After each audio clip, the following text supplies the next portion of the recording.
India, one of our allies, wants to have nuclear energy and can't do it because the rest of the world won't let it? What? Somebody on the internet asked me this question, which was actually a perfectly fair question. Somebody said, who's paying me to promote nuclear energy? How much am I being paid by the nuclear energy or anybody else to promote nuclear? The answer, of course, is nothing. Nothing.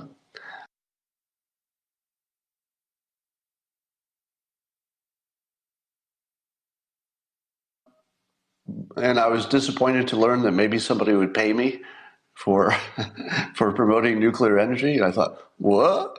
I could get paid for this? I've been doing this for free. I don't expect to be paid for it, by the way. Now, one of the reasons that I feel like I can add something to the national conversation, if you will, is because of this very thing. You can reasonably depend that I'm not being paid for my advocacy because already rich and, I wouldn't care about it that much.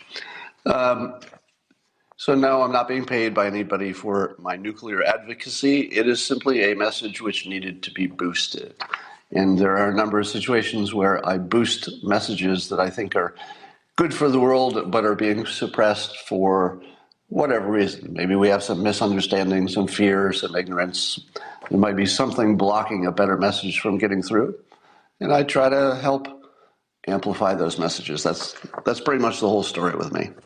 If you're asking me what's in it for me, which is a good question, by the way, you should be asking yourself, wait a minute, why would he be pushing nuclear energy if nobody's paying him?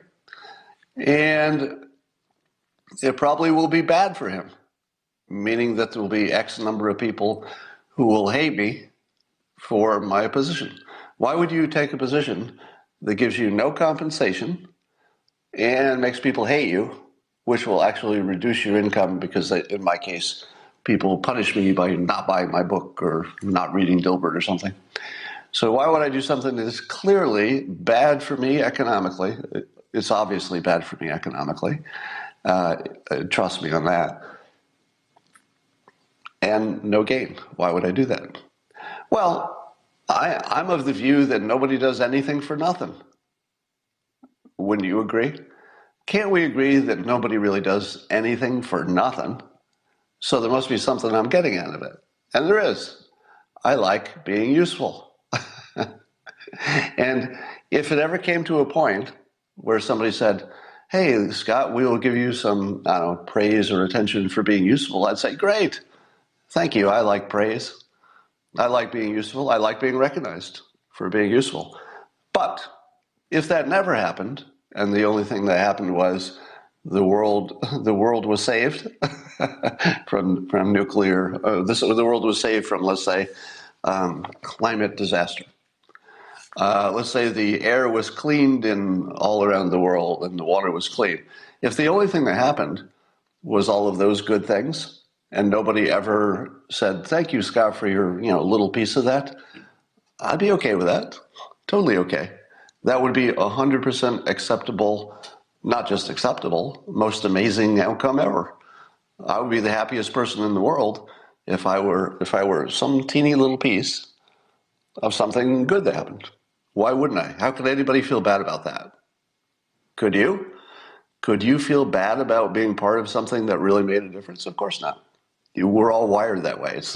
It's part of our most basic wiring that we do feel good when we do stuff for the world that's good. We can't help it.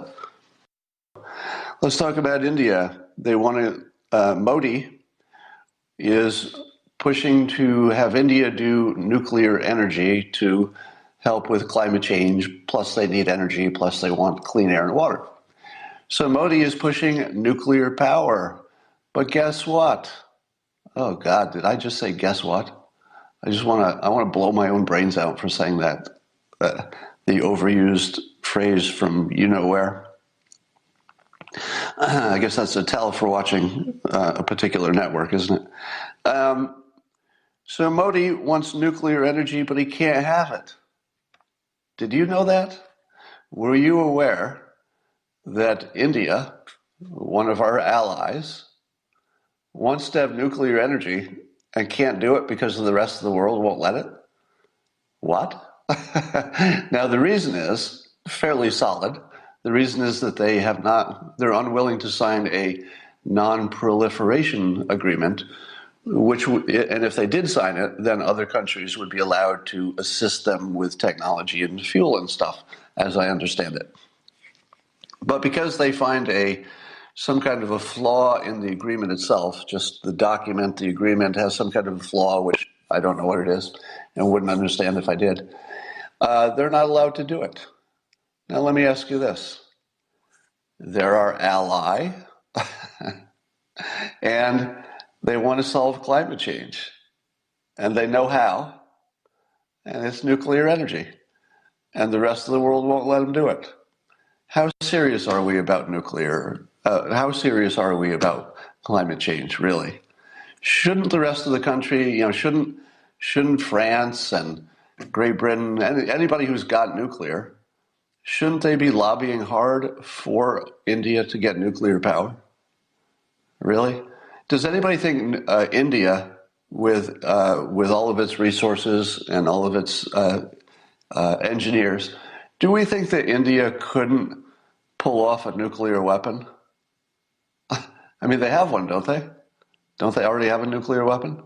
Why can't they have nuclear power? There's something here in the story I don't understand.